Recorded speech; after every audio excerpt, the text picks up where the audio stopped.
What's going on, everyone? Welcome into the latest mock draft on the Brenden Schaeffer Fantasy Football channel. Click subscribe in the lower right-hand corner for mock drafts all summer long. This one's going to be a Dynasty rookie draft, 4 rounds like your standard Dynasty draft. We do have Superflex settings on this league, so that's the way the Sleeper platform designs the draft order. Just wanted to check back in with some Dynasty rookie content for anybody that's still got their draft out there yet to take place.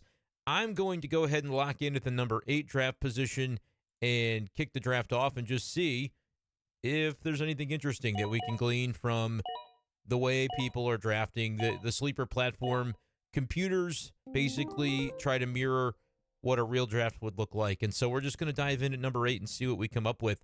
Interesting to see that I think as these drafts have taken place, guys like Marvin Harrison and Malik Neighbors move up rather than having the quarterbacks fly off the board first, which I think is right. Most drafts that I've had so far for rookie drafts have gone Caleb Williams and then Marvin Harrison, and then you can sort of take your pick. Is it Neighbors number 3? Is it Jaden Daniels number 3?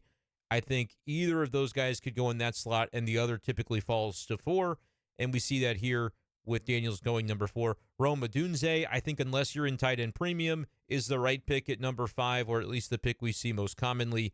Brock Bowers falling at number 6, I think makes a lot of sense. And then you get into that tier where are you taking a lower tier wide receiver? Are you dipping into the running back waters at all?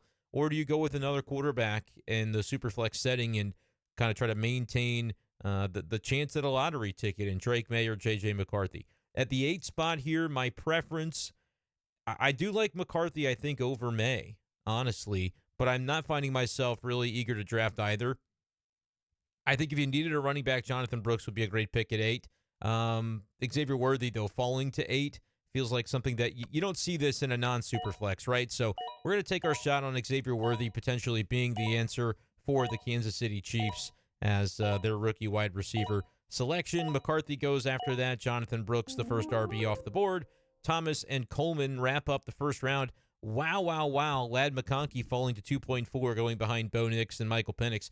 McConkey was actually a consideration there for me.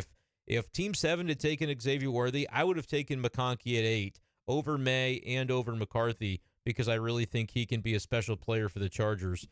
He falls all the way to 2.4. I would have been desperately trying to trade up to 2.4 if I had the 2.8 in a real draft to make sure I could have a crack at McConkey. But obviously it doesn't pan out in this version of the draft, and so we move. All right.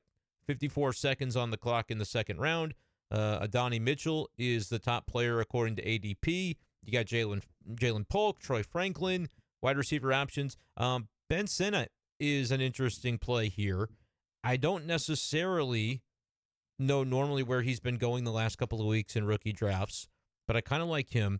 But, man, anytime that I've been even close to reasonable ADP on Jalen Wright, it's when I pull the trigger. So I'm going to draft Jalen Wright here.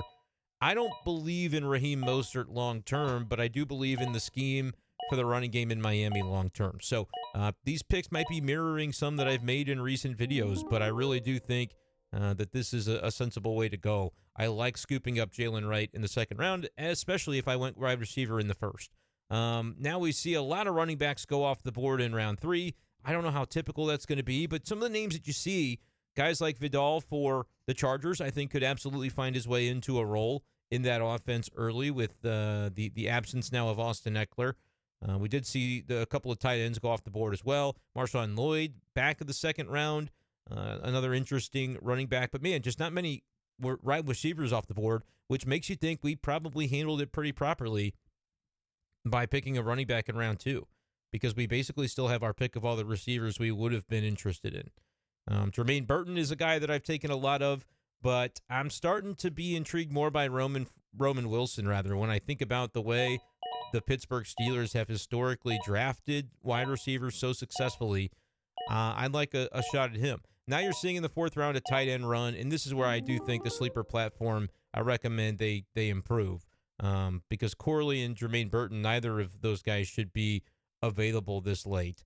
And I just wish Sleeper would do a little bit better of a job of making it realistic rather than just having it programmed to say, hey, we need a lot of tight ends to go off the board in the 4th round.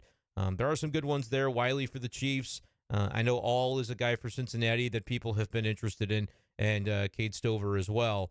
But I think some of these tight ends don't need to be drafted over some of the wide receivers that were left on the board. Like Malachi Corley didn't get drafted in this 4-round draft. That's simply not ever going to happen.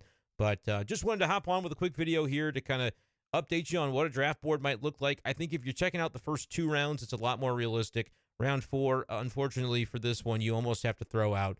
So Sleeper, get on it. Try to improve the AI there and the technology to give us a little bit better means to draft against. But that's going to do it for this video. Hope you guys enjoyed. I think we ended up with a nice haul. But again, realistically, I don't know that you're getting Burton in the 4th. I don't know that you're getting Corley in the 4th, which we could have done.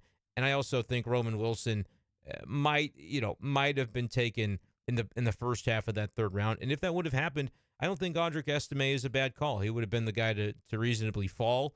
So you could have potentially gone that way if you wanted to double up at running back. That's going to do it, though, for this video. Thank you guys for joining me, and we'll talk to you next time on the channel. Make sure you're subscribed, because when redraft content starts to populate a little better on YouTube, that's really going to be what my focus is. But you can comment below with your league type and let me know what type of draft you would like to see me do on the channel next. And we'll make sure to make it happen. Thanks for watching, and we'll talk to you next time. Peace.